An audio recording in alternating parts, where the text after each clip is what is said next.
This is WFO Radio. WFO is back on the air. How's everybody doing following the 2021 PRI trade show? We are back. Alan Reinhart will be joining us just moments from now. We're going to recap the whole deal, like all the NHRA news, as much news as we can throw out there. What a show it was. We were all over that place. I was in the Total Seal booth. It was great. Had a good time. And if you are out there and you want a full recap of the PRI trade show, you're going to want to share this show. Those of you watching on YouTube, hello and welcome. Those of you out there on Twitter, we ask you to retweet the show, like push it out there, baby, push out the show, as we are getting closer and closer to the holidays. That is right. The holidays are a-coming, baby. And I'm ready. I am ready for it. Hey, before we get to Alan, talk a little PRI, look at a couple of photographs. Like, there were some amazing cars there, by the way. Amazing show, amazing cars. Everybody said the word quality. That's what I heard, the word quality. That maybe we didn't have quite as many people as we had in the past, but the people that were there were ready to buy and do business. And as everybody knows who follows motorsports, you know that it has been very busy for everybody in the industry. And I can tell you that one group that was super busy out there was Total Seal Piston Rings. Go to TotalSeal.com. If you do not know, they've got a whole host of things you can do from their website. Like, let's say you bought a set of rings, right? And you dropped one and stepped on it and mangled it. It's ruined. You can buy individual rings. You don't have to buy a whole set. You can go right to the website and get an individual ring for one that you overground or had a problem, an issue with. Go to the website, TotalSeal.com. And one thing is for certain, people are listening to Hidden Horsepower, the podcast presented by Total Seal. So many people coming by listening. And what's amazing is it's like celebrity engine builders, which was cool. Like listening to the show, talking about Nick Ferry. Yeah, I listen to the podcast all the time. You know, I really like that Gary Stinnett episode. What? Incredible stuff. We recorded some episodes. Larry Morgan out there, just a lot. Jeff Lutz, a lot of great people on the Hidden Horsepower podcast out there. You're going to want to go subscribe. Apple Podcast, Spotify, SoundCloud, TotalSeal.com. You can hear it from there. Total Seal. Thank you very much for letting me rep you out there in the booth. And samtech.edu. I was hanging in the Samtech booth also for like 11 seconds with Brian Massengill. And I asked Brian, I was like, hey man, how's it going? Very good. It's going very well. Samtech.edu, the next generation of engine builders and machinists are getting their knowledge. They're gaining the knowledge over there in the Houston, Texas area. Samtech.edu. Great stuff. Frank Hawley's Drag Racing School, the Dragster Adventure. I did not see Frank, but I can tell you that the Dragster Adventure is a great program. You know, you're getting closer and closer to the holidays. Listen to me as I put on the pressure here. I know you're feeling the pressure. You need to get a great gift for somebody, right? Like, I mean, not like a regular gift, like a big gift. Send them on the Dragster Adventure with Frank Hawley. They travel all around the country, so it won't be a far ride for your family. They can work out where and when it goes down because you're just getting them a certificate. And it's the thought that counts. You get to make a couple of runs in a dragster. Think of how excited they'll be. They'll talk about it for the rest of their lives. Go to frankhawley.com and be sure to tell them you heard about it on WFO Radio. And then there's my friend Marvin Rodak, who I was communicating with this morning. Rodak's holiday packs, pound of coffee, container of hot sauce, container of spice rub. I'm sending them out and love it. Got some coffee here right now, and I'm highly caffeinated. That's the one problem with going on these road trips because I don't have my own coffee. And it's a little bit different experience. That's stuff they give you in the hotel room. Just saying. 817-924-6821. That's rodaxcoffeeandgrills.com. They've got tools and tips and recipes, all kinds of great stuff. And if you're down there in Fort Worth, Texas, why not swing by rodaxcoffeeandgrills.com. Later on in the show, I'll tell you about a bunch of initiatives we've got going on here at WFO Radio. And I'll put it up in the chat section right now. 30% off the WFO merch store right now, as we speak. 30% off. That's like a t-shirt for $13 or something like that. Say what? Too cheap. Too cheap. Go up there. It's like just too inexpensive. Too inexpensive. But it's up there in the merch store right now. All right, let's go back out to Tucson, Arizona, and check in with the voice of the NHRA, who I last saw in the airport in Indianapolis, Mr. Alan Reinhart. There he is. Hey, he's studying a briefing book. What is that? Briefing book? Nationals, you get prepared. I switched chairs and this one was taller. No, I'm just opening Christmas cards. I got some Christmas cards that came while I was gone. So while I was waiting on you, I'm opening Christmas cards and getting in the holiday spirit. That's so annoying. Why? Because you don't get Christmas cards? No, I did, but it's in the other room, and I got one from a listener, and I was said to myself when I opened it, I'm going to bring this into the studio so that I can show others that Christmas cards are accepted. And I didn't bring it in. Bummer. Very cool. Oh, well. But hey. Oh, well. PRI, great stuff. We got some people out there. Rick Salazar says, good morning. Powerbank's here. You, Kev, out there. The drinking game starts when Joe mentions the sponsors. I love the fact that there's a drinking game. Kaylin's out there saying, hey, buddy. I think that's to both of us. Morning, Joe. Seen you at PRI, says Jeremy, but I don't think you've seen me. Man, that applies to a lot of people, right? Like, there were everybody. I might not have spoken to everybody, but I pretty much saw everybody. Yeah, it was. So give me your assessment, like off the top of your head. Your assessment of PRI, and maybe I'll flash a couple of photographs up on the screen of things that I saw and thought were pretty cool. I had a good show, and I really don't care about anybody else, so that's my assessment. Isn't that the way to do it? Isn't that what matters, right? Like, how did you feel? I felt great. Well, that's all that matters. We talked about it last week or 2 weeks ago. I go with a moderately specific agenda, things that I need to do, things that I want to do. And then I also take some time and, mow the lawn. I want to go and see what's there and see what's new and maybe bump into somebody that, I didn't know was going to be there or somebody that I hadn't thought about looking up. And so that's when I make a point of walking around. I was very intrigued by a couple of things. One was the NASCAR Next Generation car, just because anybody knows me knows that I follow NASCAR fairly closely. I have a lot of friends that live in that world and work over there. And so I pay attention to what they're doing over there. And I'm really interested in that next generation car and how it's all coming along. And so I spent a lot of time with that. I got to tell you, though, the two that blew me away were the farm truck boat. Bang. And the hearse. Yes. I didn't get a shot of the hearse. I didn't get a shot of the hearse. The hearse was incredible. And so Farm Truck and Asian are responsible for both of those. Everybody knows them from Street Outlaws. They're kind of like comic relief, the clowns, if you will. But man, this thing was insane. A pontoon boat with the 572 out of the original farm truck, the fiberglass work. Amazing. Like, what a great job they did. Yeah, that's pretty incredible. And, I can just imagine when people see that thing going across the lake, how much they go, what? And yeah, it really does go out across the lake. There's videos of it that they had there that were on a continuous loop. And I know there's a bunch of stuff up on YouTube and also, but that thing was certainly attracting a lot of attention. That's one of the things at PRI that's a little bit difficult is how do you attract attention to your booth? And if you've got that, that's going to do it. I promise you. Oh, yeah. No, it totally did. And I believe that was the folks from Jet Hot Coating. I want to give them a little love for having that, right? Like, how do you draw attention to our booth? This one was kind of crazy. It's a Ferrari drift car with, I guess, a V10 with nitrous oxide. Right. Like, you got a V10. Yeah. Not another enough. One of those. I mean, come on. We got to spray it. It's not the same until you're spraying the Ferrari.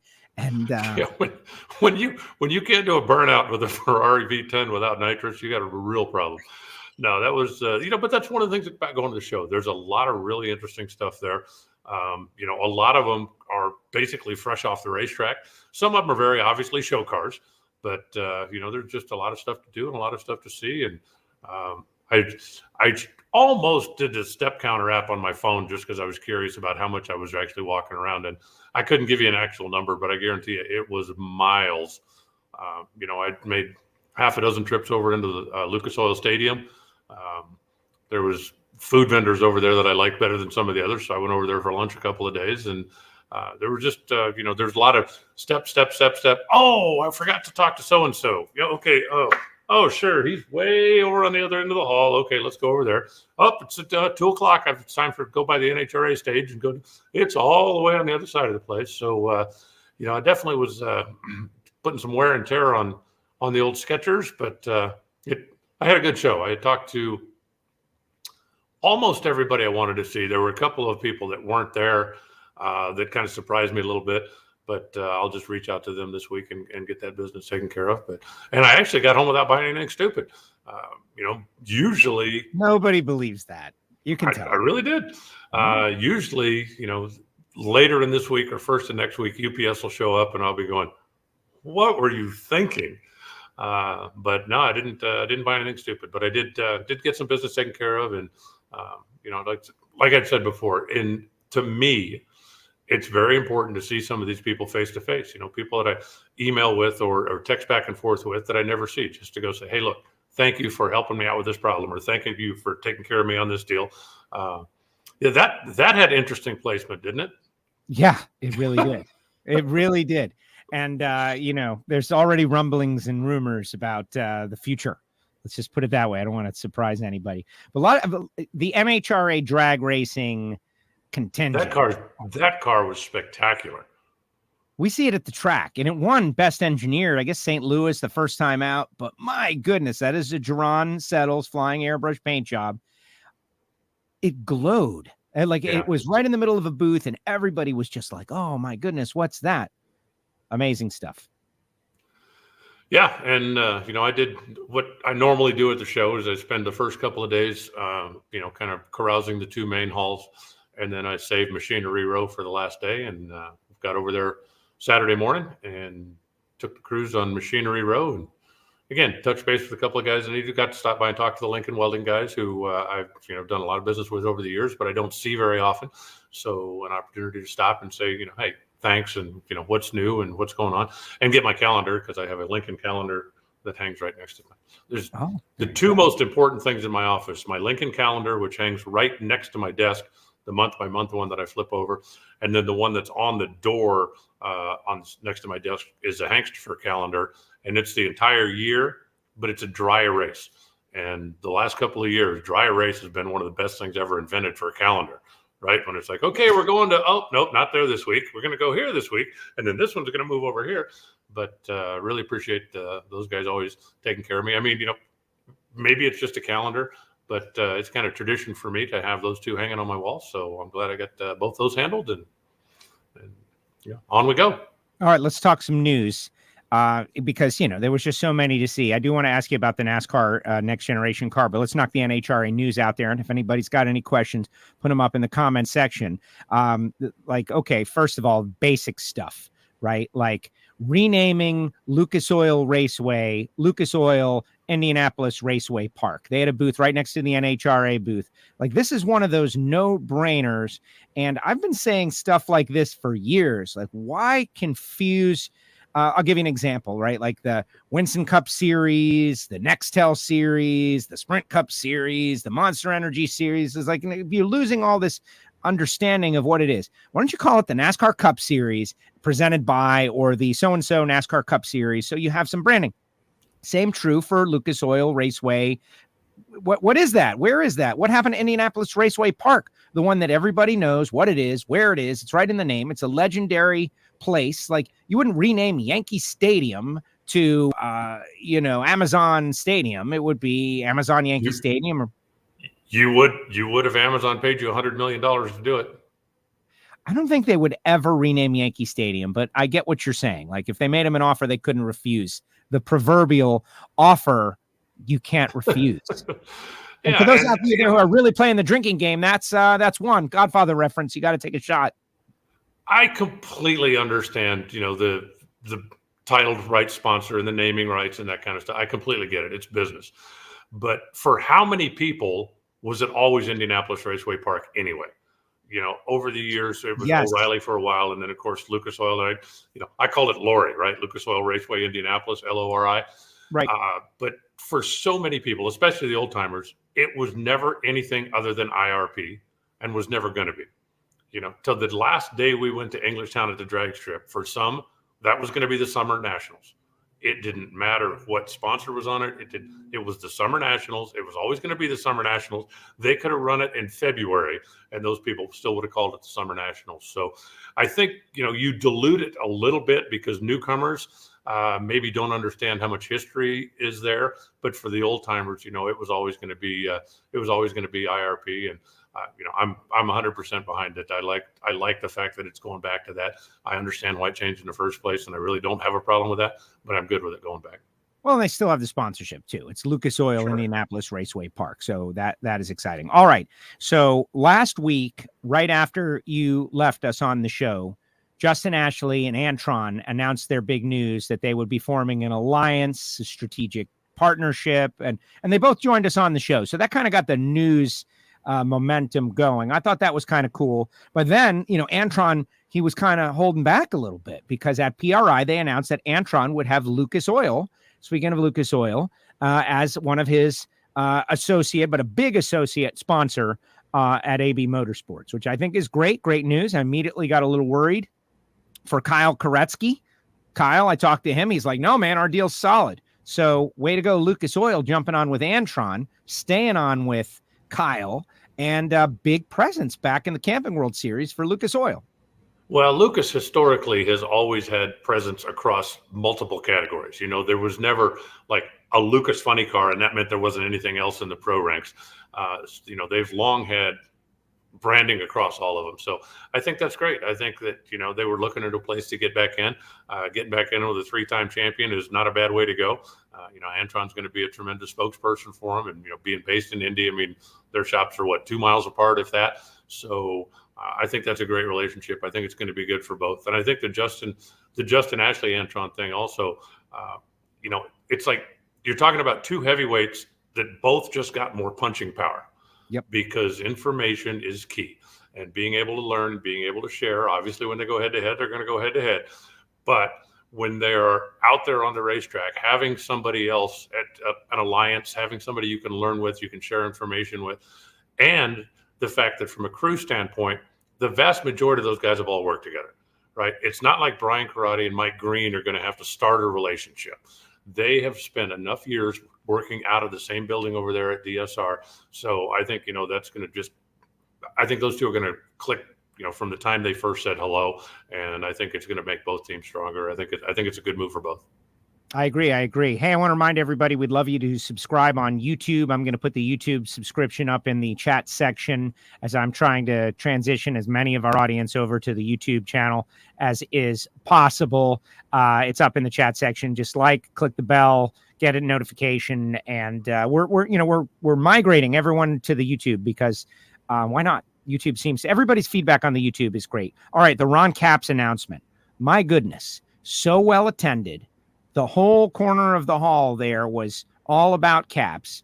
We didn't learn anything earth-shattering that we hadn't already known. Like if you're a WFO radio listener, you knew everything except the duration of the deal. The duration of the deal, 3 years, Napa, that is great. But there's more to come. Like we don't know. It is not public yet. Like this guy, Mark wants to know the manufacturer. Who's that going to be for Capps? And where's Capps going to be? And what's happening in the future? Like these are questions.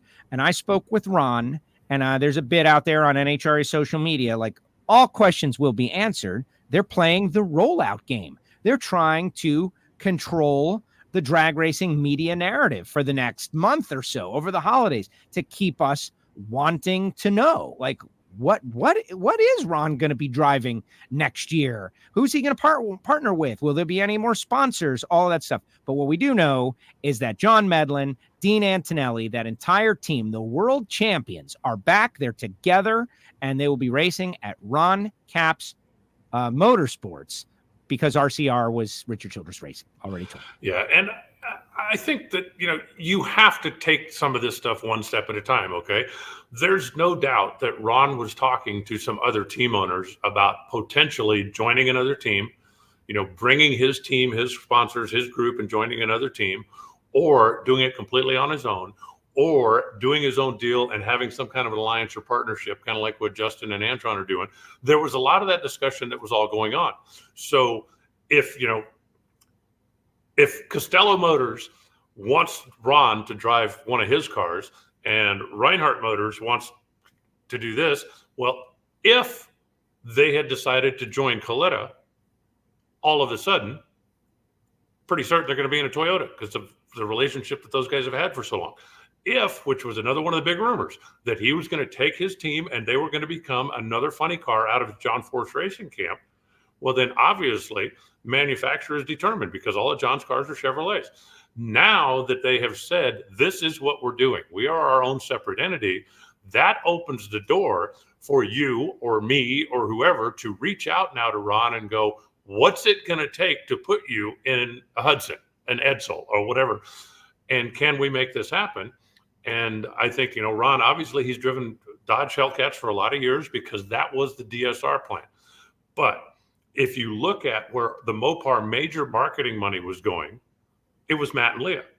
Right. And simply, Ron's car never was the Red Eye Hellcat. Ron's car never was the Mopar car. Ron's car was a Dodge Hellcat, but it was always either Napa or Pennzoil as the primary. So with Mopar being believed that they're going to head over to Tony Stewart's team, which why wouldn't they, right? They've got such a long-standing relationship as primary with those two. Would they stay with Ron as far as being a manufacturer, supplying bodies, supplying tech support? I don't know. He's the world champ, right? If I'm Mopar and I keep him in a Hellcat, I certainly want to have that conversation. On the other hand, if I'm Ford, now that I know, okay, he does not have an affiliation with some other team, now I can reach out to him and say, hey, what's it going to take to get you in a Mustang? Or for Toyota, right? What's it going to take? What's it going to take? And those conversations can start happening now. As far as how much is done or how much has been decided, I don't know. Everybody's got their rumors. Well, I heard from a guy who knows a guy who, cut somebody's hair. But once now, as a potential sponsor, no matter who somebody's talking to, okay? Now as a potential sponsor, Ron Capps Motorsports is an entity. So if I reach out to Ron, I want to sponsor your car, whether it's this big or whether it's this big, but I want to be involved with your team. You now know I'm dealing with Ron Capps Motorsports, not some other motorsports where there could potentially be a conflict. One of the big issues that DSR has had over the years, because they had such a big fleet of cars and because they had so many sponsors locked in, it was a real problem if somebody else wanted to come in. If, just to pick a name out of the sky, if Ford had wanted to get involved with Ron Capps 2 years ago, that wasn't going to happen. Right. Because DSR had an exclusive basically with the Dodge Hellcat stuff. So now Ron is able to go out and talk to people and is able to field offers. I'm sure his phone has been ringing this week, even though, most of the insiders kind of knew it was going this way. But until it's out there official, there's just a lot of things that can't be announced, can't be done, or can't be signed. So now you finish up the details, you finish up those deals, and then they come out as they come out. I think that whoever backs up the Brinks truck is the one to go with. That's all. You got an ultimate free agent situation because he is one of the sport's most popular and well-known drivers. He transcends drag racing. He's known in the NASCAR world, the IndyCar world, sprint car world, lives in those worlds. He's also known and surrounded by like part of the rock star lifestyle. Ron Capps, he still gets out there and does that. And he is a world champion with a championship team that could maybe win 2 in a row or 3 in a row. So if Ford and Chevrolet and Toyota and Dodge aren't vying for him, I think there's something wrong, right? Like that's a great media marketing opportunity to get the champion and have him race under your banner. And so who we'll see who where's the savvy, right? Who sees the value? And, maybe he'll stay with Mopar, right? We just don't know, but we'll know. Will we know before Christmas? Maybe. I don't know. That's why we have shows like this. You just mentioned he's the champ. So that's just one more thing that he's got to sell, right? When he goes to XYZ manufacturer and says, how important is it to you that next year, every time I pull up to the starting line, they say, here comes the world champion driving a Yugo. Right, or a Yugo. Or whatever. But he's got that to sell, which is just like one more thing that you can kind of add to the pile when you're in the negotiations. And if Matt goes on and wins the race and wins the championship, Ron certainly is still a sellable commodity just because of who he is, what he does, and everything you just mentioned. But now add on top of that, if it's not Dodge, for your first year associated with me, you will be known as the manufacturer of the championship car. So what do you give me? And, right. And being able to work it out. And, dollars is certainly part of it, but technical support is part of it. Will there be wind tunnel time involved? Will there be testing? Is there all of that stuff is going to play into it? And, Ron would be foolish if he's not at least taking phone calls. Listen, right? I mean, I never say no until you heard the offer. And, if somebody calls and says, hey, we can do this and this and this, and we're going to pay you $10. And he goes, yeah. And this guy says, we're going to pay you $50. And this guy says, we're going to pay you $100. Okay, well, at least now, this is where the dollars are coming from. But is there added value someplace else that would make up for some of those dollars? And that is a huge part of drag racing. When Toyota gets involved with Steve Torrence, they're not changing the body on his car. Obviously, they're not. But the technical support that the Toyota guys, having the guys trackside, right, that literally are mapping the track, 24 hours a day, basically for the weekend, having Slugger there, having the guys that have all that technical expertise, do their modeling, do their simulations, and being able to go in and say, I'm not telling you how to run your race car, but I'm telling you this is information that can help you make a better decision with how you run your race car. That's what Torrance is getting out of it. Is there going to be some money changing? Certainly. But what the real value is to Torrance is that he now is going to have that trackside engineering support that he didn't have before, right? Just what Steve Torrance needs, just what Bobby Lagana and Richard Hogan, the guys, right? Because they obviously weren't smart enough to do it by themselves. So let's give them some more trackside engineering help. But those are the kind of things that also play into it. Could you get more money from somebody else? Maybe. Would there be more value of the total package with somebody else? And that's what you have to decide. Exactly. Well, exactly. And, Jim says, if Toyota can do it, why not Nissan? Why not other companies? Well, I think that the NHRA should be reaching out and vice versa to these other companies. But we'll just have to wait and see. It's an interesting story for Ron Capps. And there are more to come, right? Like just many layers to this switch over for Ron. But I'm excited for him, and I think it's the natural progression. And he said the pandemic really got him thinking about life and the future and what he needs to do and where he wants to be for the second half or final third of his driving career, however you want to look at it. But we'll just have to wait and see. Love the independent movement in the NHRA. I believe it is the best for our sport. I agree. Next story. Jim Yates to crew chief for Camry Caruso. For those that don't know, Camry Caruso, daughter of Mark Caruso, is a great guy, pro mod racer. She's been running everything. She ran a fuel, won a race. She runs Super Comp. She's been running PDRA, but they have acquired engines that used to be Tanner Gray's engines and Titan Racing engines, which is owned by Eric Latino. He bought that at the start of last year, is going to keep the engines up to date that they own. Jim Yates is going to be the crew chief. And Jim Yates worked with Shane Gray early on, Johnny Gray. And I know you're friends with Jim. I love Jim. I think Jim is a deep thinker. Jim has never been on WFO, by the way, and that's on me, by the way, because he's always like, hey, man, I'm ready to come on the show. And what a bad stat by me. Sorry, guys. Click subscribe, and maybe you'll see it. But Jim Yates, Camry Caruso, I think that could be a very interesting and intriguing relationship. I think so, too. Jim, one, obviously, the knowledge that he has in pro stock for all the years that he was involved as a driver and as a tuner and as a consultant even afterwards. And Jim Yates is as detail-oriented as anybody you'll ever meet. And being successful in pro stock is details. Nobody that's successful in pro stock goes to the starting line with a car that's close enough. There's a reason that they have 5,000 transmission gears in the trailer. There's a reason that they have the shock absorber packages they do. There's a reason that every pro stock team has 200 sets of tires, because you get one that's a quarter of an inch taller, and that makes a difference in your car. On this particular day, on this particular racetrack, that could be the difference between winning and losing, or the difference between qualifying second and qualifying ninth. Details is what it's all about. And Jim is as detail-oriented as they get. Power is the most important part of pro stock. And, the guys at Titan, what they did over there at Gray Motorsports for all those years. I don't know exactly how many of the personnel still there stayed, moved around. I don't know that. But I do know they certainly have all the equipment, technology, and everything that they could possibly need in order to build power. And Jim also is a real even-tempered, even-keel guy, okay? Working with a new driver, and everybody that comes to pro stock, I don't care what you drove before, says the same thing. They are so finicky, right? In a pro mod car, if you miss a shift by a couple hundred RPMs, so what? In a pro stock car, if you miss a shift by a couple hundred RPMs, you got a problem. You've ruined the run because you either drove it into the limiter and lost all your momentum, or you pull the gear early and you knock the clutch out of it and you lose the momentum on that side.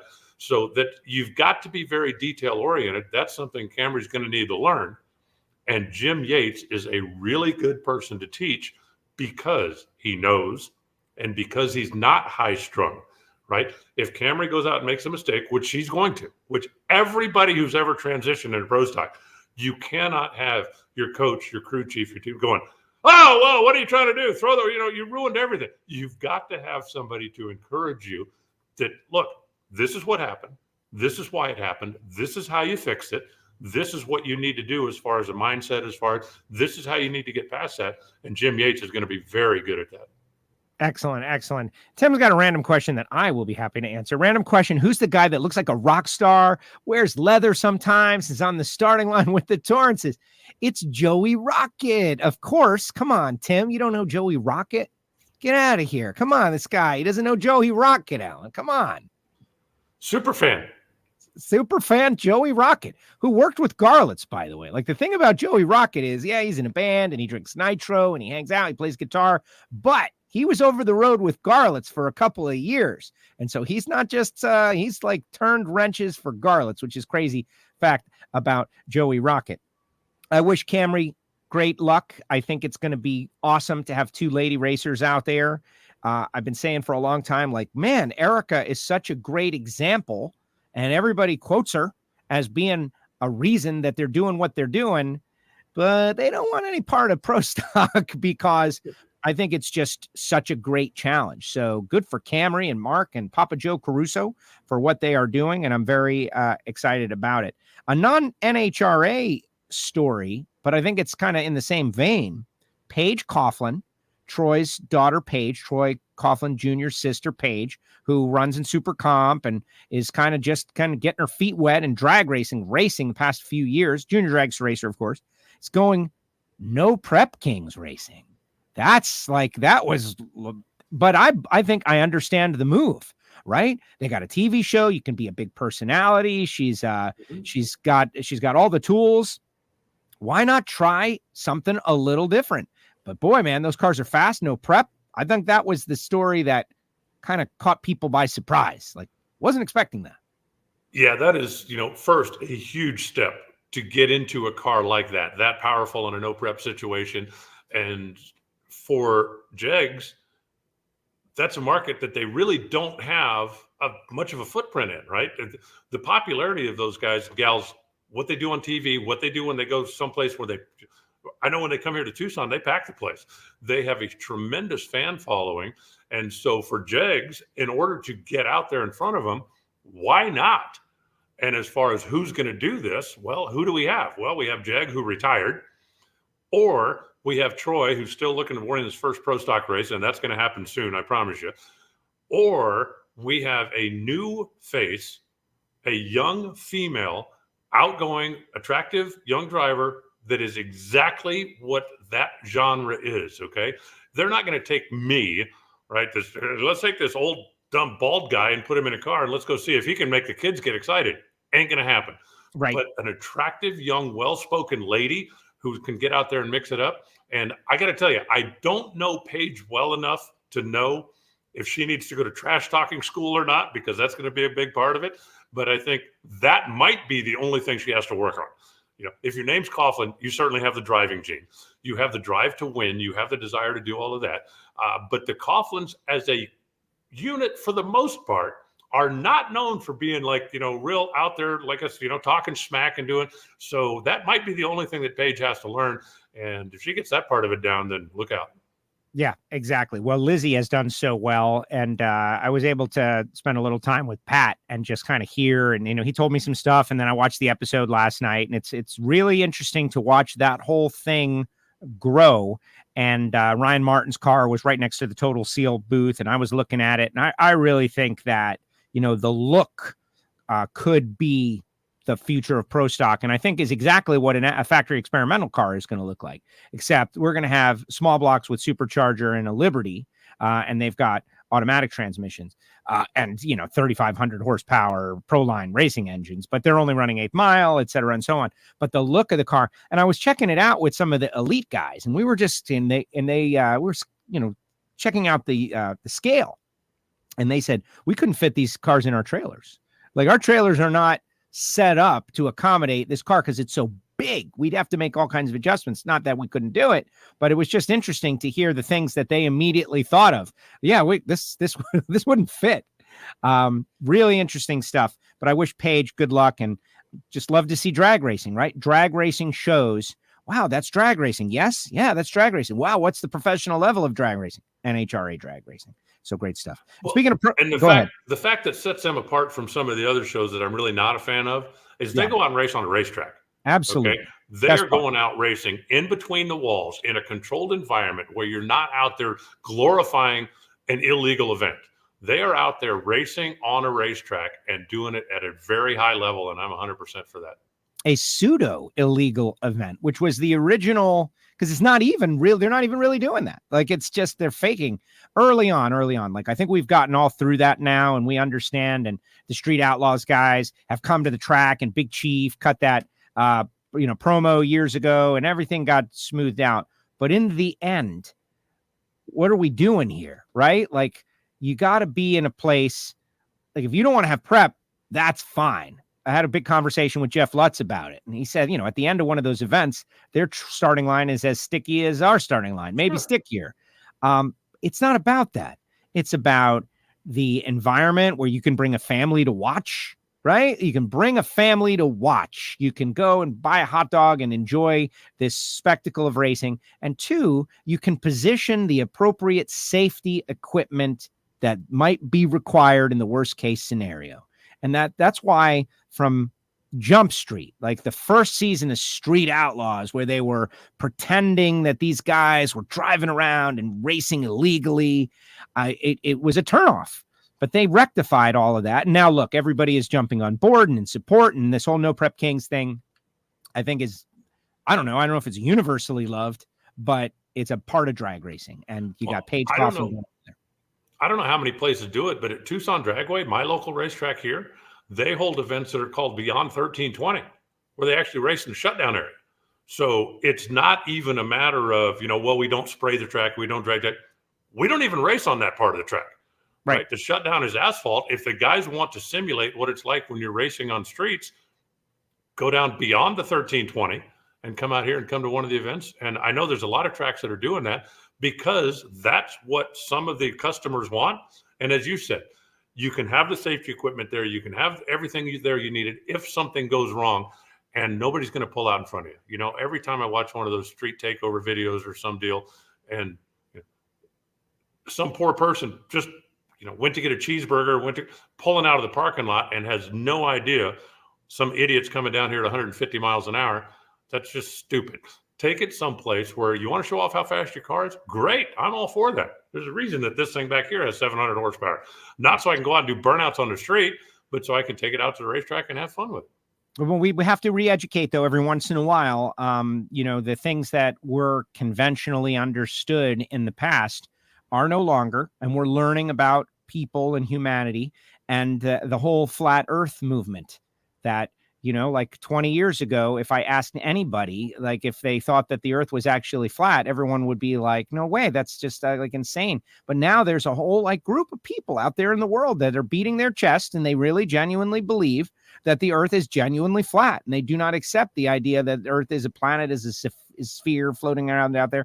They don't believe it. They don't accept it. And it's a real thing, and they're reinforcing their opinions on the net. So if we have to re-educate some people that the earth is round or actually a sphere, then it makes sense that we might have to re-educate people that racing on the street is counterproductive and dangerous and a negative blight on the sport, and it turns people against what you're doing.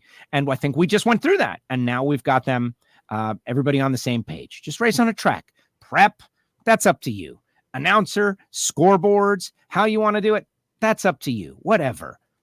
But race in a facility purpose designed for this, so that you can be safe. And I think that is great. All right, next story. I thought that Maddie and Macy Gordon being added to the Drag Illustrated 30 under 30 was a great feel-good story. Good job by Wes and his team for including them. And those two girls, you know them way better than I do. I see them out there, but you've known them for years. The prototypical teenager for drag racers, right? Hands-on, do their teen stuff. Like, you know, they're out there doing social stuff, hanging out with their friends, going to parties, doing stuff. But what do they do on the weekends? They drive junior dragsters. They tune an alcohol funny car. Yeah, and they're hands-on in the alcohol funny car. I mean, it's not like, okay, you know, you dust it off and you check the tires. It's you check the bearings and you pull the clutch out, more like. And they are, you know, after watching their father race, I don't think either one of them was old enough to watch their grandfather when he was driving the car. But watching their father race and getting involved with the juniors and having so much success, and the fact that it is a family activity, no matter whose turn it is to race. You know, if you remember, or maybe you don't, but at one point, I'm trying to remember where we were. We were in, I don't know, Reading or someplace. And Doug won the race. And I said, well, you know, I guess we'll see you next week in Charlotte. And he said, no, he said, we're going home because we've got a junior race next weekend. And they literally drove all the way back across the country because the girls had a junior race. Ends up both of them won. But that's their family activity, is like the girls are coming out to help work on the funny car when it's dad's weekend to race. And when it's their weekend to race, mom and dad and grandpa are taking whatever they got to do all the way across the country to support them. And they're going to be moving up here pretty soon, probably into Super Comp or potentially Top Dragster at some point, as they're, you know, they're getting older. And Maddie's going to age out of the juniors here fairly quickly. And so she's looking at what's the next step, and her sister just a couple of years behind her. But both of them have the desire, have the ability. And, you know, I just love the fact that, you know, how many guys, and what's Doug, 40, maybe 42? How many guys have their teenage daughters that just love hanging out with dad on the weekend? Right. And, you know, just the whole family dynamic of it is great. And the fact that they're successful, you know, having won the championship a year ago, finishing second, coming down to the wire with Sean Bellemere again this year. And the fact that, you know, they go out there, the cars are competitive, and the girls are certainly not afraid to work on it. And I also applaud Wes. You know, he and I certainly have our differences about some of the stuff, but I applaud Wes for looking beyond just the headline making driver, the person, to somebody that's, you know, maybe a little bit more behind the scenes, but is still up and coming, and adding them to the 30 under 30. I think you could add them together and they'd still be under 30, right? Absolutely. And how about this is what I love about WFO Radio, and reason why you should subscribe and join our WFO universe, is that Sean Bellemere, you know, 3-time top alcohol world champion, who was on with us last week, by the way. And if you didn't see that interview, it's in the feed. He was great. He's out there commenting, right? He's like one of the many people commenting. Maddie and Macy just flat define the next generation of drag racing. Pay attention, people. Those girls are going places. Sean, thank you for weighing in on that. Right? Isn't that great? Like, I just love our audience. Like, these people are just, you know, it's like they know a lot about drag racing and stuff. Yeah. And congratulations to Sean on winning another championship. You beat a couple of teenage girls. Yes. And I saw Tony out there. I saw Tony in the Hussy Copper. He was in the Hussy Copper booth, just chilling, right? And so I went over there, and we had a couple of very fun and interesting conversations. He has agreed to come on WFO Radio at some point. I don't know, like, what that's going to be like, but I love Tony. I bumped into him. I guess it was day one, I think, when I bumped into him. We talked, and, you know, he and I have known each other for a long time. We go back 30 years or so. You know, I actually told him, I said, a little surprised to see you here. And he said, well, see, I had people coming over. So I said, well, I'm leaving. And she said, good, get out. He had to be back Saturday night because they were having a dinner or something. But she had something on her social calendar and didn't need Tony there being in the way. So he jumped on a plane and went to Indy. But he told me he's got a spot in South Florida, that he's down here all the time. I was like, there it is. I did not know. I think he spends more time down there than he does in Long Island. Certainly this part of the year he does. But he's still a guy that's got so much passion for the sport. You know, even though he's not driving anymore, but he still is willing to, you know, put his wallet up there, and he wants to go out there. He wants to compete. He wants to win. And he loves, obviously, winning the races and winning the championships. But he also loves having somebody that he's got to go head-to-head with. I think if they went out and won 10 races a year or 12 races a year on the NHRA side, and nobody ever seriously challenged them, then it wouldn't be nearly as much fun, and it certainly wouldn't be nearly as rewarding. You know, and Sean could probably put Those guys won 14 or 15 races or something. They ran the Midwest Pro Mod stuff. They ran the NHRA stuff. They ran a couple of those Funny Car Chaos events. If there was an opportunity to put that thing on the track, they went out and did it. And that's part of what makes them so good. You make all of those laps in all of those different places, on all of those different conditions, and you've got a combination for basically anything at some point. Tony said his expectations for next year, which I don't. What did he say? 8-5, perfect. He wants a perfect season next year. That's the goal. He's like, perfect season next year. And he laid it out there, and his expectations were very clear. So I'm excited to see what those guys are able to do. And tongue in cheek, maybe not. Like they've got what it takes. They certainly pull into every racetrack believing that they are going to win the race. Those guys don't leave the house going, well, we'll be happy with the semifinal. They pull into the racetrack every week believing they're going to win the race, and they have all the tools to do it. Their problem is that there are a few other teams out there that have the tools as well, and it's perfect is very difficult. Yeah. Ask the Miami Dolphins.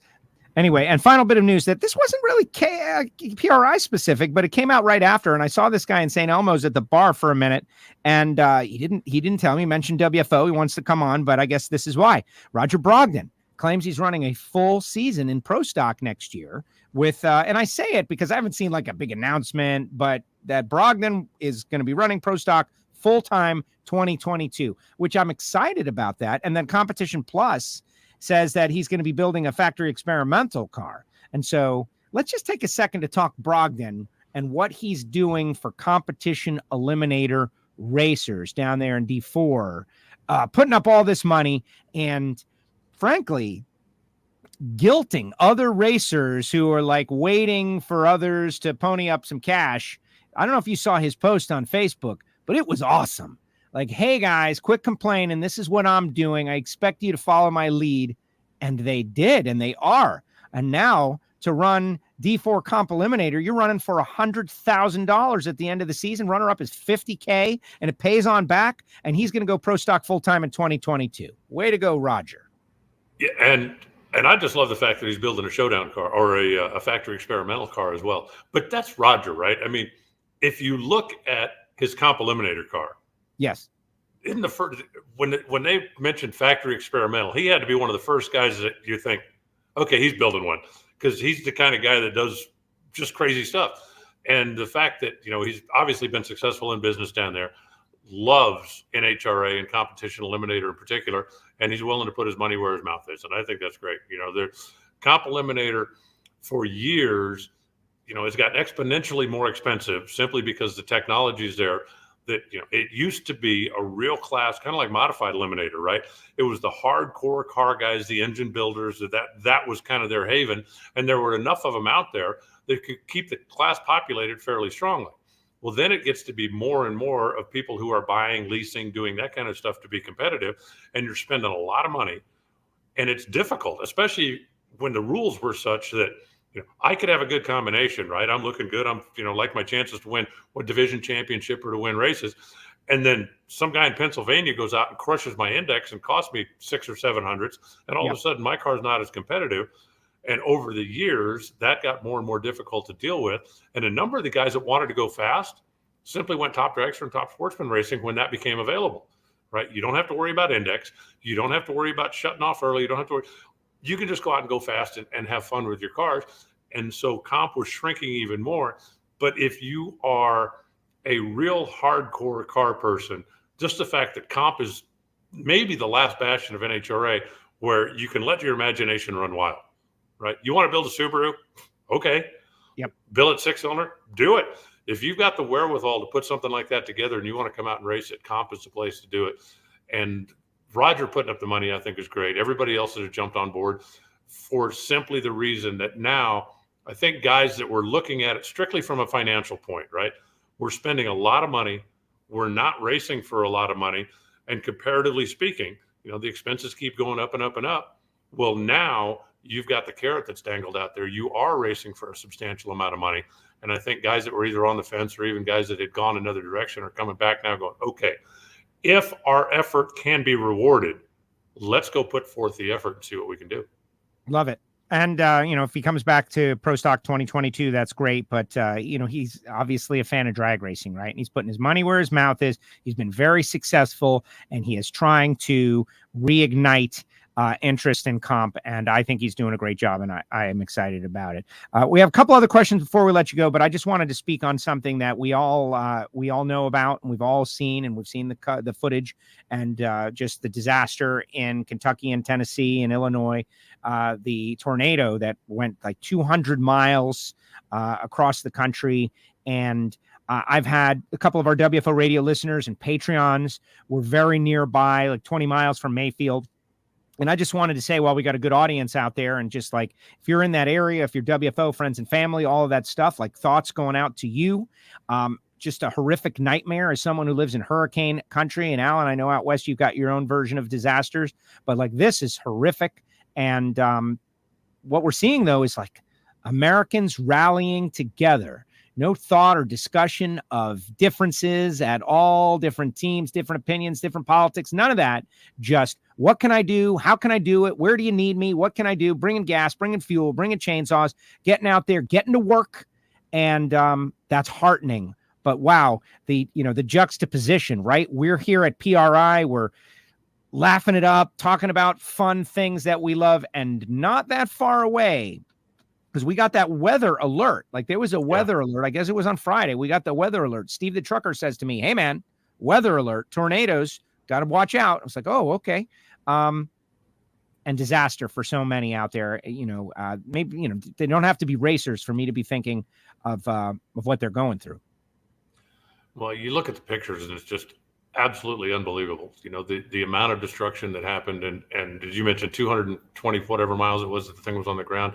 Yes. And just, I think, one, very fortunate that so far the death toll is still only in double digits.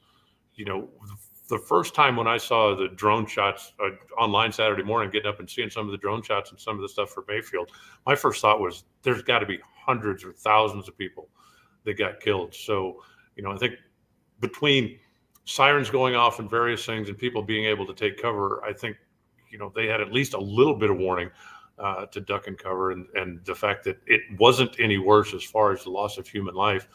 And then, as you said, following up that, a couple of days later when they showed lines of cars on the highway trying to get in because they wanted to go help. And there was a great social media thing I saw the other day, a gentleman that's got a barbecue company. And he said, look, I was an hour away. I loaded up everything I got, came down here, and I'm making sandwiches because these people ain't got no power. They ain't got no water. I'm just trying to do what I can to help. And we've seen that a lot. Anytime that Americans are in need, that they pull together. Marcus Lemonis was one of the first one that went up and said, hey, every Camping World that's down there, we are shipping generators, we're shipping water, we're shipping stuff down there. If you need help, let us know what you need, and let's see what we can do to help. Watching everybody pull together to help their neighbors in need is a very, very heartwarming thing. Exactly. And more of it. And for someone like me, I always think we're down here at the tip of Florida, right? And sometimes I wonder, when big hurricanes are coming, like, man, what would happen? Like what, and seeing the way everyone is rallying together as best as they can, it's still a tragedy, makes me feel good about the future and what's going on in our country. One last question, because I skipped over it because we were talking about news, but this is something that people are talking about. And Nomad Don and 426 Hemi are both like, DSR, what happens? Don Schumacher was there. He was at the Caps announcement. He was watching the Caps announcement. He was there. But people are like, wow, what's up with DSR? What's the story? We know that Tony is going to race, and Tony even announced some sponsors or is about to announce sponsors. So Tony Schumacher is back, and Tony Pedregon put me absolutely on the spot on the stage. I'm doing an interview, and out of nowhere, Tony Pedregon is like, okay, Joe, who's going to finish higher in points? Leah Pruitt-Stewart or Tony Schumacher next year? And I'm like, oh my gosh, Tony, talk about putting me on the spot. I never get interviewed, and here you are, you doing this to me. And so I came up with some logic and an answer, but then I after the fact, I'm changing my answer. But people are wondering, like, what's up with DSR? I hear they've got some meetings and some calls with some other drivers, like, who knows? But right now, what I know is Tony Schumacher. That's what I know. Yeah. And, I think I don't want to say you could kind of see this coming, but I think that Don, how much longer is he going to want to do this? For the longest time, it was assumed and kind of talked about openly that Megan at some point would take over the racing operation. She gets married, has a child. Priorities probably changing a little bit. And when Don had the opportunity to come up, Antron has wanted to go out on his own. Okay. When Terry Chandler passed, that was just awful. And the fact that Doug kept the team going for 4 or 5 or 6 years afterwards, I think is wonderful. But that was, at some point you knew it was going to run its course. And I think Don sat down and went, okay, logistically now, what's the best thing to do? And since he's got people in place that wanted to buy a lot of the assets, wanted to be team owners, if you look at Ron Capps, you look at Antron Brown, how much longer are they going to drive? Okay. I mean, they could be forced to do it for another 30 years. Yeah. But when you retire from driving, then what? Well, if you own your team, then what is hopefully you keep your team going. Maybe you expand it. Maybe one of those two will be the next 4 or 5 car team. We'll just have to wait and see. But I think that Don is getting to a point in his life where he's looking to downsize a little bit, right? I mean, Schumacher Electric was sold, and I think he's looking to, just maybe spend a little more time going fishing or playing golf or doing whatever he wants to do. But he was in a position to help get started a number of people that worked for him that he was loyal to over the years. He's still got the building, and there's going to be a number of teams operating out of the building. He's still got the manufacturing facility. He's still going to be selling parts to a number of the teams. So, even though DSR won't have the same footprint in the pits that they have always had, I do believe that most of his people are going to continue working, even though there'll be, a little bit of a different corporate structure. But it's just transition time. And I think, we're certainly not losing anything. We're gaining a lot of new team owners. And I think a lot of them are going to continue to lean on Don for guidance, for advice, for business, and certainly for parts and for shop space. So the dynamic has changed a little bit, but I think Don's still going to be at the race, probably not quite as much, but I think he's still going to come out and visit from time to time. And whatever he decides to do with his spare time, God bless him. And really appreciate all that. He's been involved in NHRA pretty heavily for 25 years now. Yeah. And there are times when, things just kind of run their course. And so this is going to be kind of the next step in the evolution. Right. Or he pulls a rabbit out of the hat and hires some new hot shoe funny car racer. And you never know how Don is affected by this because he built this amazing organization. And it's just weird, drag racing and race teams. So you can think about Roger Penske and you think about Hendrick Motorsports, like an organization.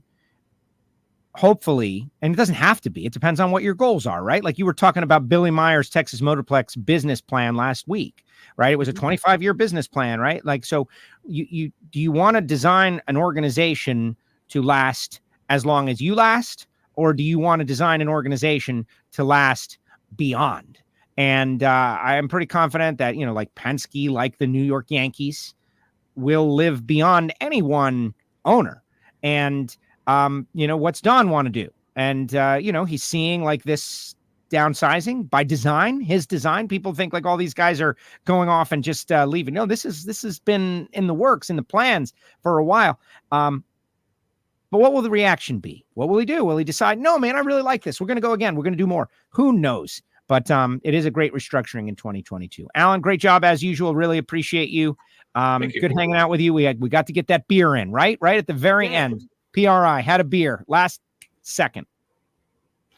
Well, that's what PR is all about. I did quite a bit of business actually in the hotel, restaurants, and bars after the show was over. When everybody kind of goes back for the day and you bump into somebody and maybe have a little bit longer conversation. But all in all, it was a good show. It was definitely good to get back together after we couldn't do that last year. So now it'll be a pretty short break. Banquet season is going to be firing off pretty soon, and then we'll be right back after it. Excellent. Alan, great job as usual. Okay, so next week, I will be in Houston, Texas area for the week. So next week is going to be no live shows, WFO. So, you are off. Enjoy your week, and then we'll figure out what happens the following week because I've got to get ready for Joe versus Pro, the big Flying Ryan battle that is going to take place. And this guy, he keeps doing this to me, Alan. Like, it's very intimidating. Like, come on, Flying Ryan. We're just going to have like a little fun little race, right? And he keeps going like this. So that's going to be on the 29th of December. up at Showtime Dragway in Tampa, Florida. I'm trying to find this. It's back on. But he's pretty excited. You know, we had a little rules meeting about it, and I had to set him straight. He wanted to do full countdown tree, and I told him we should do 5/10 pro tree, especially for his other guests. You know, he's got having a show like our customer races that we do at the NHRA. I was like, you don't want a whole bunch of red lights. A regular citizen doesn't know how to leave on a tree. They're going to go red all the time. 5/10 pro tree, and I think I won him over. So we'll see. Well, just so you know, not that I would ever promote shenanigans, but Kevin McKenna's car is in Florida. He's having some work done to it and having a couple of things. And I got to believe, you reach out to K-Mac and go, how about I just borrow that thing for one night? Somebody's got to make a couple of test runs on it, don't you think? And it runs in the nines. It would definitely be surprising to Flying Ryan when I go driving off into the distance. We'll have to see. Alan, great job as usual. Thank you so much. All right, Joe, enjoy your week, and we will chat soon. Talk soon. There he goes. The voice of the NHRA, Alan Reinhart, joins us each week right here on WFO Radio. Speaking of which, if you're out there, hang in there for a few more minutes because we've got an interview with Flying Ryan talking about the whole thing, right? Joe versus Pro, Showtime Dragway, Tampa, St. Petersburg area, and all kinds of interesting stuff. Like he wants to make a big event out of it, like kind of a low-key party kind of thing. They're going to have some shootout races where the average citizen can pay to be in the race, and the winner's going to get money driving his cars. Like you just got to show up with your own stuff.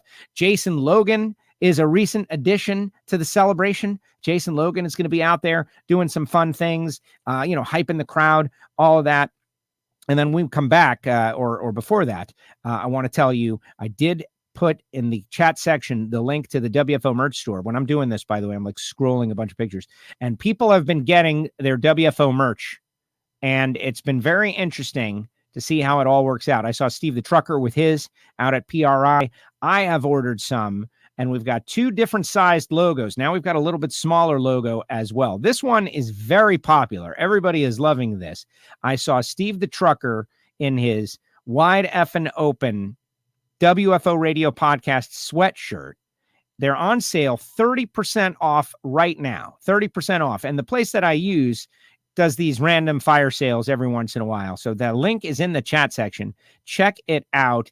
We're going to play the Flying Ryan interview. And then when we come back, we'll go through a couple of more photographs from the PRI trade show, because I've got, speaking of Steve the Trucker, there he is.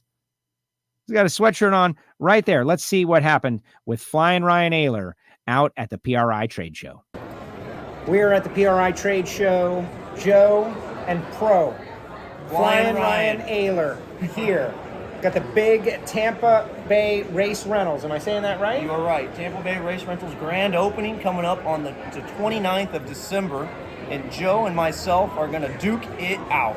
One-on-one. Yes. Best out of 3 to see who takes home bragging rights for the entire year of 2022. Well, actually, forever, because this is the first one ever. If we do this, again, whoever wins the first is going to do it. Now, first of all, this is a great program, and as much as we want to, fight it out, I want people to come out. And so, it's a Wednesday. It's December 29th. It's between Christmas and New Year's. This is in Tampa. It used to be Sunshine Dragway. I raced there way, way back in the day. What's the name of the track now? It's now Showtime Dragway. It's located really close to the St. Pete Clearwater International Airport, only about a mile or 2 away.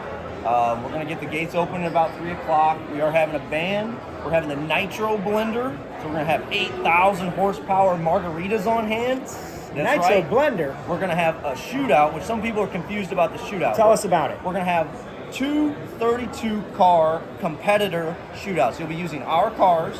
It's a $100 entry to get in. We're going to pay out $600 to win, $400 for second, and $200 for the semifinals. And we're going to do that twice. And we'll probably have to run the winners of the 2 off to have one grand finale winner. Right. Can I get in on that if I want? You can. Wow. You can. That's there awesome. are spots available. They're going fast, but there are some spots still available. Yes, so right. people are talking about this. What's funny is that you wanted to build this into a big event, and it's actually becoming a big event.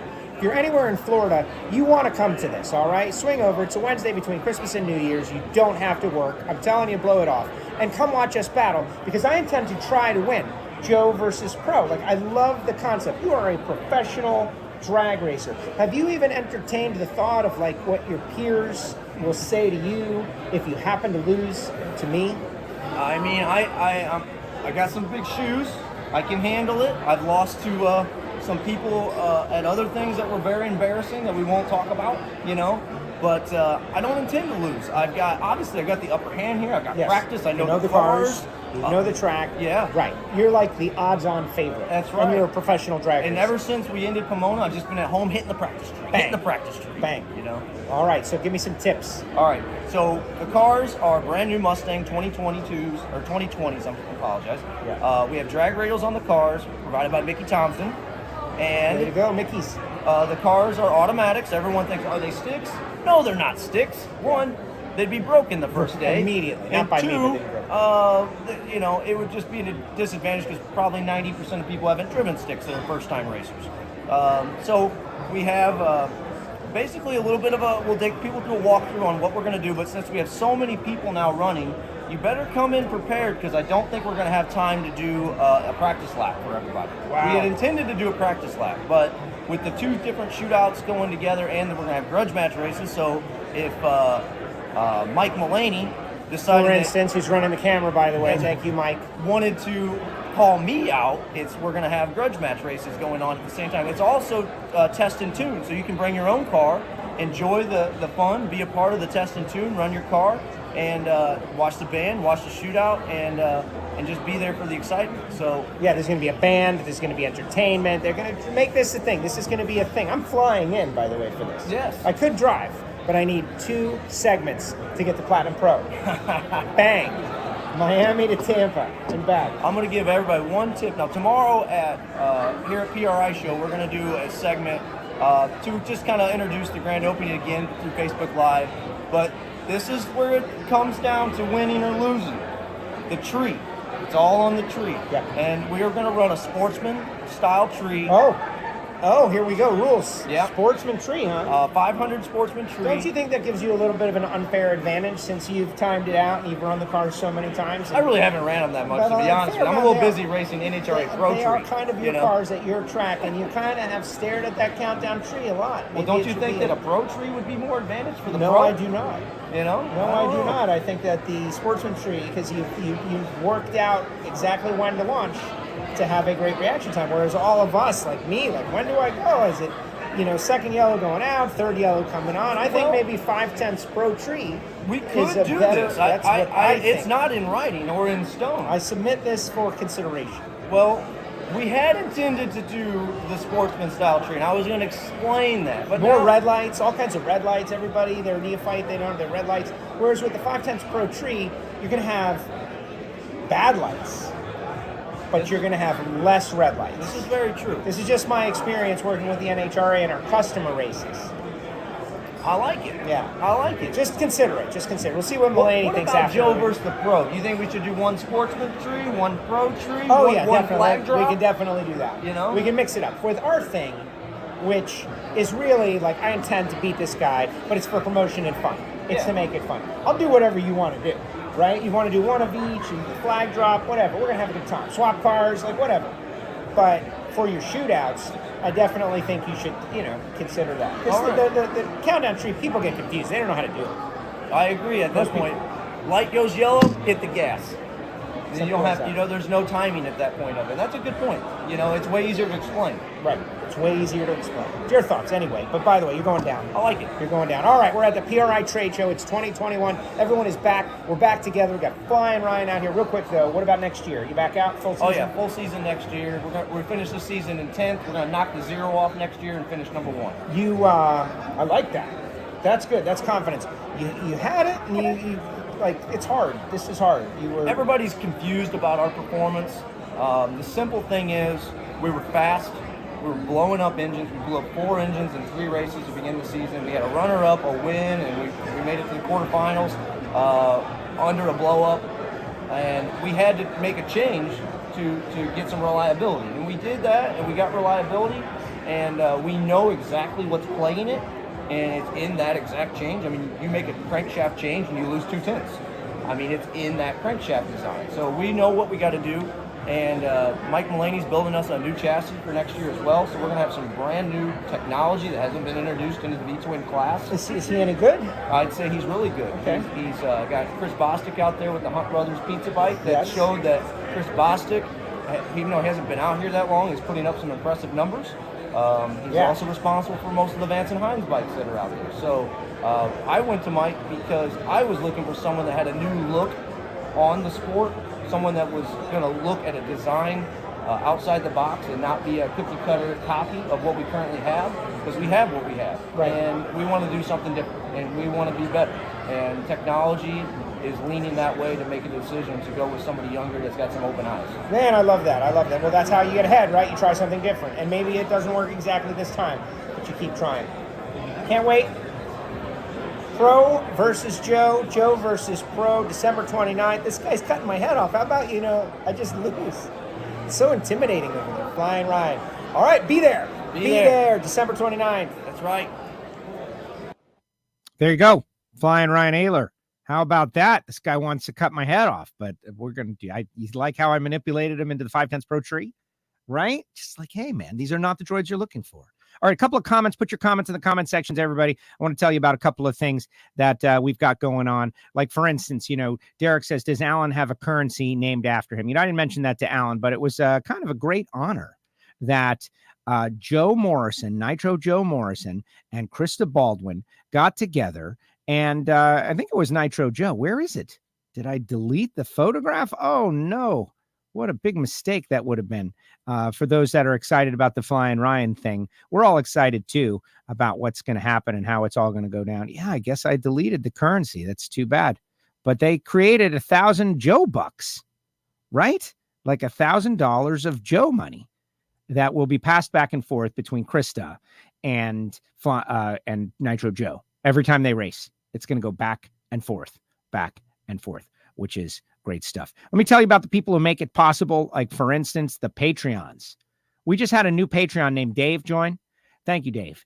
And thanks to all the patrons. These guys get Monday motivation. They get to participate in the Ignition podcast. Just listen to Ignition and you'll understand what we're talking about. It's a worldwide motorsports conversation. We got people in Australia. We got people in England. We got people in California, like all places all around the world. It's amazing, right? And they get a little extra member benefit, but what they really do is help the show, the WFO universe. And they are part of the advisory board. They help me make very difficult and challenging decisions. Did I just get that? Because, yeah, look, Nitro Joe Morrison just texted me. Is that just a random occurrence? Or is he out there watching? I had it already prepared, right? There it is.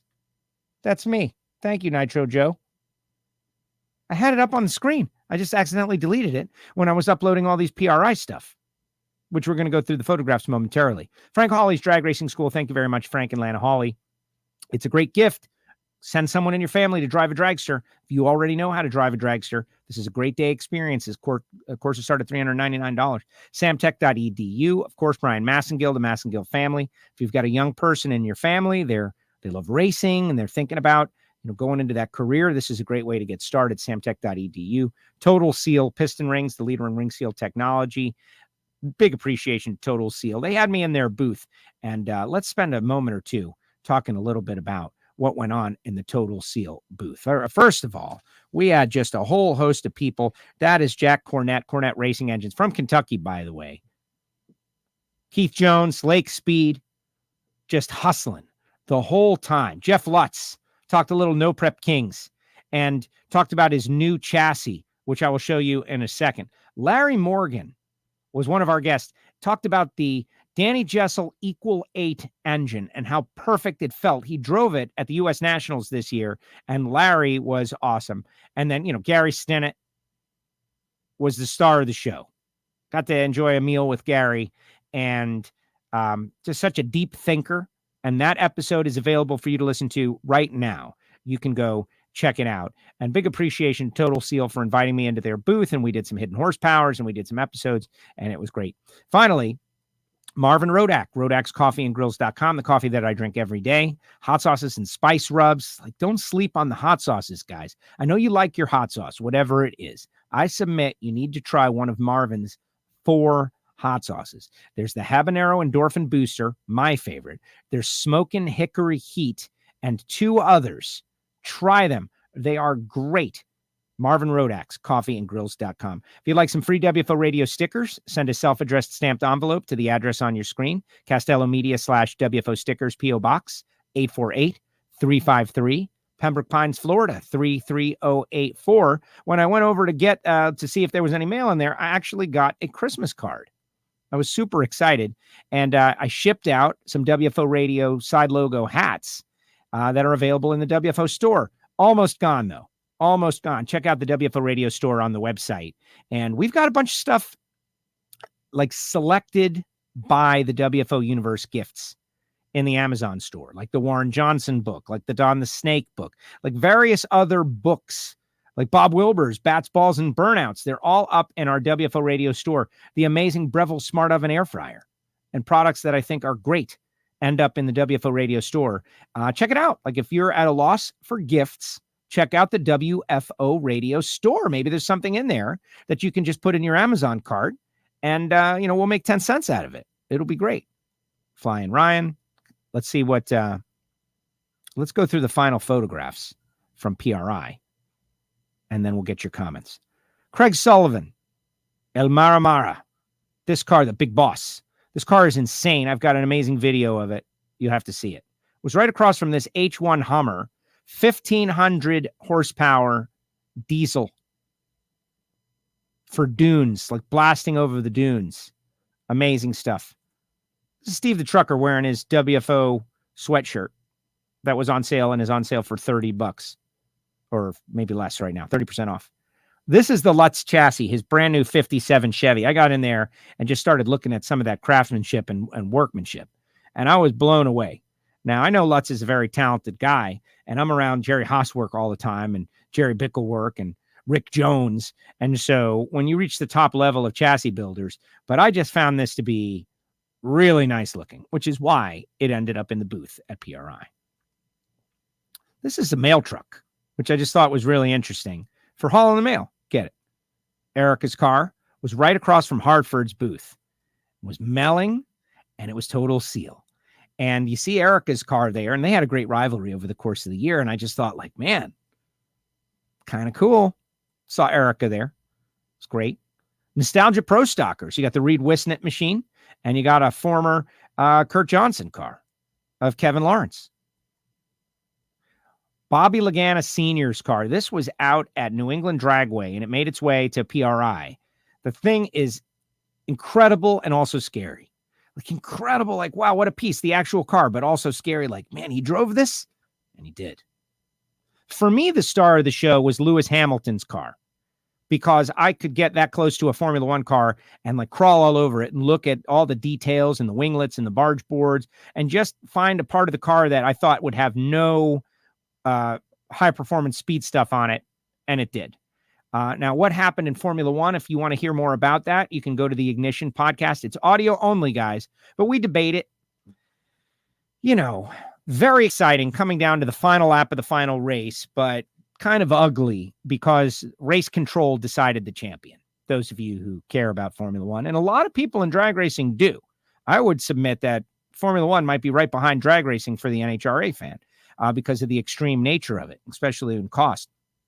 But we talk about it on Ignition. Apparently, Lewis had requested they withdraw their protests. Right away, Mercedes protested, and Lewis is like, don't protest, withdraw, let's just take it. But Mercedes is going on, and supposedly there are even lawsuits, and some people have suggested that the lawsuits have standing. They have standing because Formula One deviated from their rules. Like, you have rules, what you're going to follow, and you deviate from them, and then a champion is decided. So watch this story. Who knows? Obviously, the Godfather, right? Like the Cummings family. But all their stuff is done by friend of WFO, the Flying Airbrush, Drawn Settles, and this car was just popped out there on the floor. And this one was kind of cool. Steve Huff's 200 mile per hour current technology dragster. That was the first ever to 200 miles per hour. So that's my best that I can do for you guys to get you up to speed at the PRI trade show. Oh, this was kind of cool. Sprint car cutaway. that you could kind of see all the working parts and bits. And I already showed you the V10 nitrous injected car and the farm truck in Asian. It's a boat, guys. It's a boat. The new Corvette race car, C8-R, incredible. Some nostalgia pro stockers, Donnie Allison's car. You can see that they got very aero back in the day, but man, that looked mean. Looked mean. Cruiser was represented. I did not see any Toyota Super Funny cars there, but that doesn't mean they weren't there. All right, final comments. Let's see what everybody has to say. And guys, this could be the last time we do the Alan Reinhart version of WFO before Christmas. Next week, I will be out of town. There is a possibility of a Thursday Christmas party. I need you all to be here. Just enable those notifications. Christmas party. Yeah, I know. It's pretty exciting. Are we going to live stream Joe versus Pro? Yeah, I will be checking in on social media, but I've got a film crew coming out. We're going to put together a bit for this, and we'll play it all back on WFO radio. The results, we'll have some in-car cameras. I think this Joe versus Pro thing has got legs. You know what I mean? I'll race Flying Ryan. I'll cook against Guy Fieri, that kind of stuff. So it'll basically be, Joe losing to superior athletes show, but we'll make it fun. $20 on Joe, says Dale. Everybody's picking me. I think that's unwise. He owns the cars. He knows the track. What do I got? Right? Pop had Jenko. What do I got? Drink. Great interview, Joe. Thank you very much. Sorry about your grandson, sir. I saw you post that earlier. I don't know how to handle that. Devastating. That's why drag strips exist. Turns out we have to reteach, like every third generation, the most basic stuff in our society. Like racing on a track is better than randomly racing on the street. Okay. That the earth is round or spherical. Okay. Various other things. 3 generations on, they don't want to trust what people say. There's conventional logic. You got to reteach them. Lesson learned. Sorry about your grandson, sir. Give me your address again. I need some WFO stickers for the TSX. Yeah, the address is coming up on the screen. You can also, there's a thing called rewind. You can rewind Barrichello Nitro, but I'll put it up there for you. You can't be the only one. Castello Media /WFO stickers, P.O. Box 848-353, Pembroke Pines, Florida 33084. We're down south right by the Formula One track. And there it is. And you do all the busy work. You put the self-addressed stamped envelope, 2 stamps I recommend, and I will put some stickers in there, and you'll get it back. That's how it's been working, and it's been working pretty good. Joe Morrison, yes, it's for me. Thank you, Joe. I actually had it up. Great job, Joe Morrison. You and Krista are going to be passing that thing back and forth for the next 5 years. It's going to be awesome. 1,000 Joe bucks. And the best thing in the world is when they're talking about you and you're not even around, and it's not a terrible thing that they're saying. Just want to say Merry Christmas to Joe and all my fellow WFOers, says Lonnie. Thank you, Lonnie. Merry Christmas, and see, I can spell. I get it. Good job. Go for Joe. Thank you, Justin. Appreciate it. And I ran into a bunch of guys over at the Lucas Oil Stadium.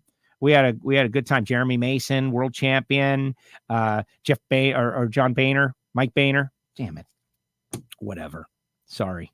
Mr. Boehner. Mind-blowing show. Mark Watkins, great job with Renee Garza's 55 Super Stalker. Can you guys help me make sure that thing gets a lot of views? It's up on NHRA's YouTube and our social media. It's Attention in the Pits episode 50. And we picked Renee Garza and his 55 Super Stalker. It's a Tri-5 Chevrolet. Great story. This guy is awesome. John Lingenfelter taught him how to race. They worked in a tractor factory together. And he's had this car since 1968. Please go watch the episode, share the episode. There's so many Tri-5 groups and stuff. Like, I don't understand why these things don't end up posted in all of those deals. So many of our drag racing greats were there. What a great show. Thank you for the picks, Joe. Thank you. I figured you guys would like the picks. Shout out to St. Elmo's Shrimp Cocktail. No doubt. I had a record 4 of them. And it was great. The meals at night, the nighttime. Lake Speed and I on Seal Total, the Total Seal Twitter account, did a little bit of a rap. And we were kind of walking all over that place. And the stories the stories, like if you guys could have followed along with us the whole time and just seen and heard the stories, like Pat Musey telling story, Liz Musey telling stories, right? Just so many. The guys from Diamond Pistons were awesome.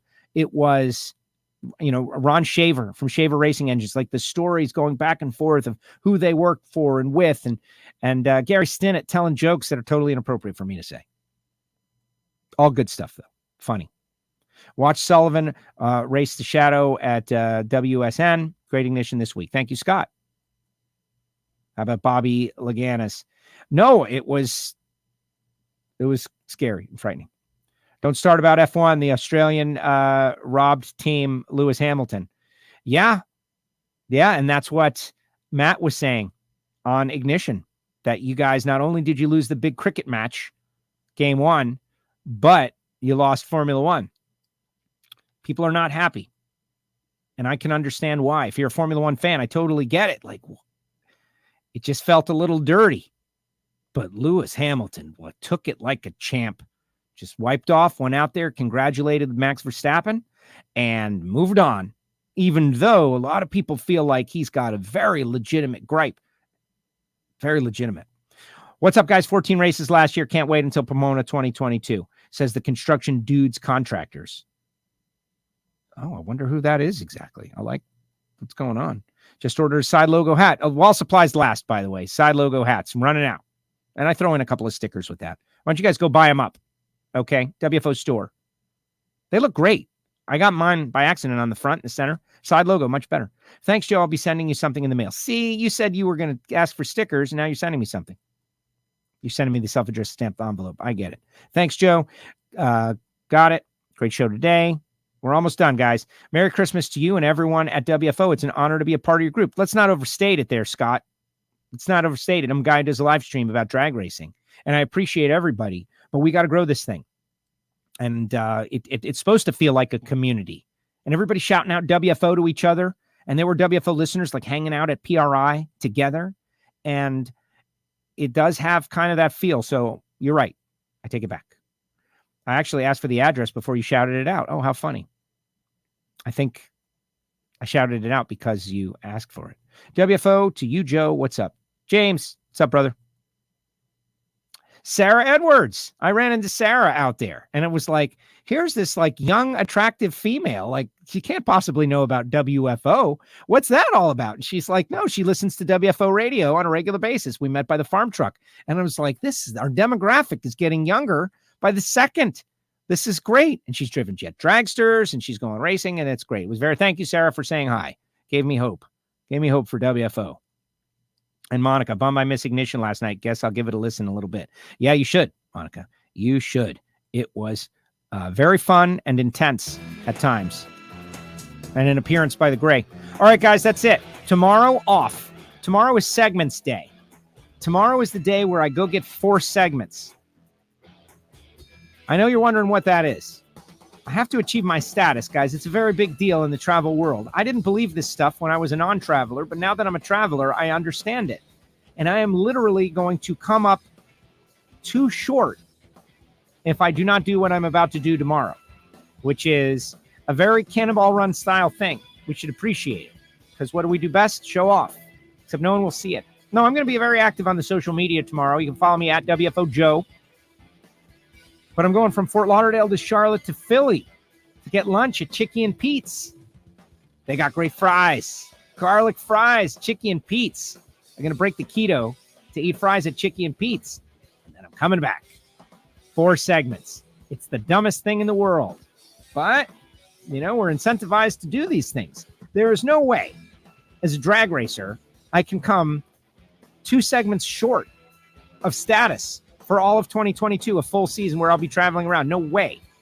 So Chickie and Pete's, here I come. Jeff, Jason, and Courtney, too. I have yet to put out the clarion call to Jason and Courtney and others, but I am intending to do that on Thursday, mid-afternoon. No time set yet, but yes. And if they are willing to come on, I intend to invite them. Good to see you. Bring on Pomona. No. Give me a couple more weeks, man. Next week, I'm going to Houston. Going to go to Lupe Tortilla. It's going to be very interesting. But I'll be out next week. And then there's week of Christmas where we do Joe versus Pro. Let's build the brand. WFO Joe, thank you very much. That's the plan. Must be some good fries. Well, follow me on Twitter. My mom wants to know if keto is working for you. I've had great success with the keto. It's just very hard to do.